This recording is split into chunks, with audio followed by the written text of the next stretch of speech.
On the day of July 16th, 1969, an Apollo Saturn V rocket launched from Pad 39A, taking 3 people with it: Neil Armstrong, the flight commander, Michael Collins, the command module pilot, and Buzz Aldrin, the lunar module pilot.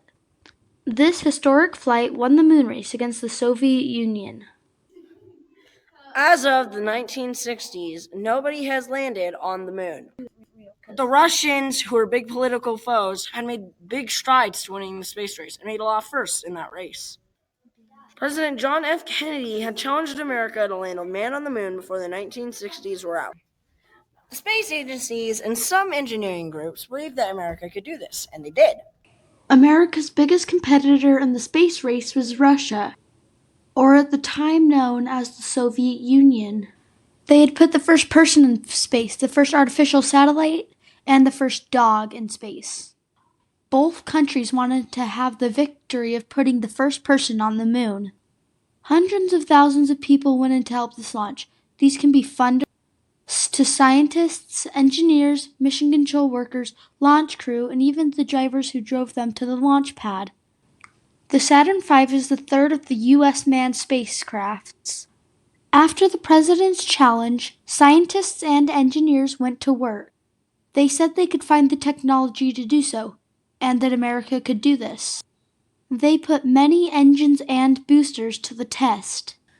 The Saturn V was composed of 4 main parts. The SIC stage was manufactured by the Boeing company.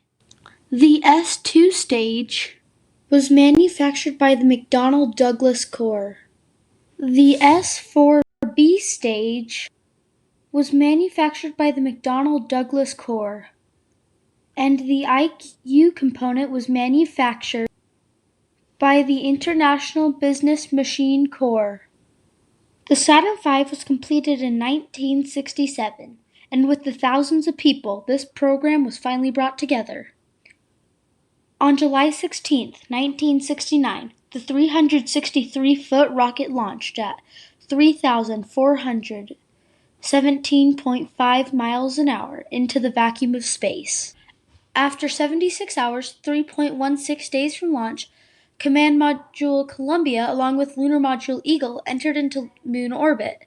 Buzz Aldrin and Neil Armstrong separated from Michael Collins in the CMSM.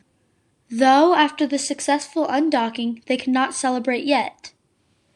They started the descent when the computers overloaded. If this was not fixed, it could result in an immediate abort, that meaning no moon landing. However, this was not the only problem they faced. The scheduled landing site was heading them straight for a boulder-filled crater. They could not land in it. As this was not bad enough, they were running out of fuel. Neil had to take manual control and find a good spot to land. Then he spotted it. 100 feet, 75 feet, 50 feet, 25 feet. Touchdown. The Eagle has landed. With only 25 seconds of fuel left to spare, they had successfully landed. Neil set his foot on lunar dust and said, "This is one small step for man, one giant leap for mankind." Buzz Aldrin joined him 19 minutes later. The moon EVA lasted 2 hours, 31 minutes, and 40 seconds. They collected data, moon rocks, dust samples, took pictures, and left a plaque. Neil Armstrong and Buzz Aldrin went back into the lunar module, fired the descent stage, and joined Michael Collins back in the command. Soon after the Apollo 11 mission, NASA sent 6 more manned Apollo missions to the moon. However, one did not make it to the moon, Apollo 13. The oxygen tank exploded. Miraculously, all 3 crew members survived. Apollo 11 also made the first dust sample from another planetary body.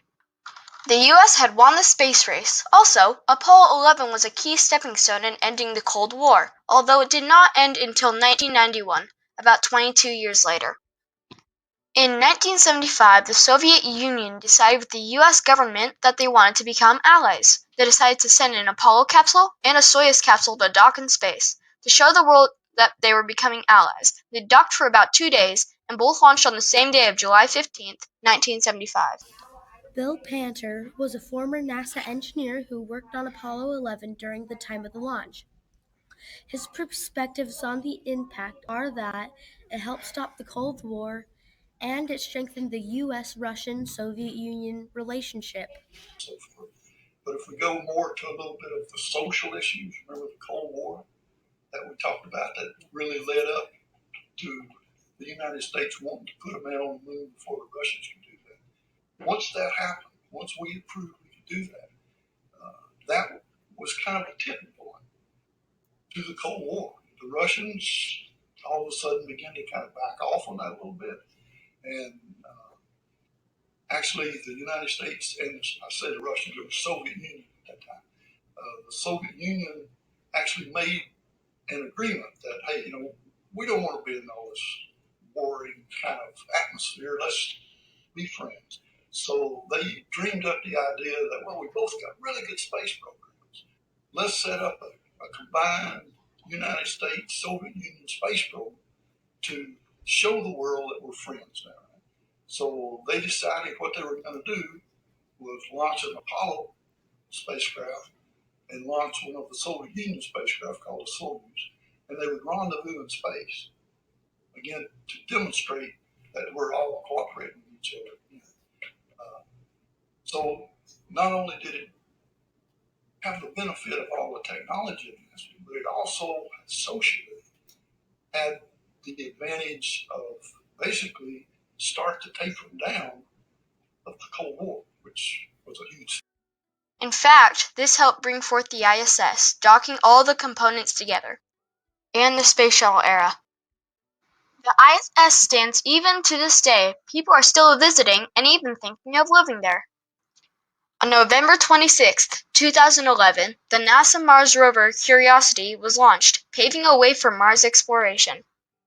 This national event broke many barriers, such as further space exploration. Today, NASA and SpaceX are working on making a rocket to take man on the moon using plasma and/or solar energy. Technology helped bring forth the ISS and the Curiosity Mars rover. Scientific thinking developed and brought forth the moon rover. We would like to give a special thanks to and Benjamin Rodriguez for giving the information we needed.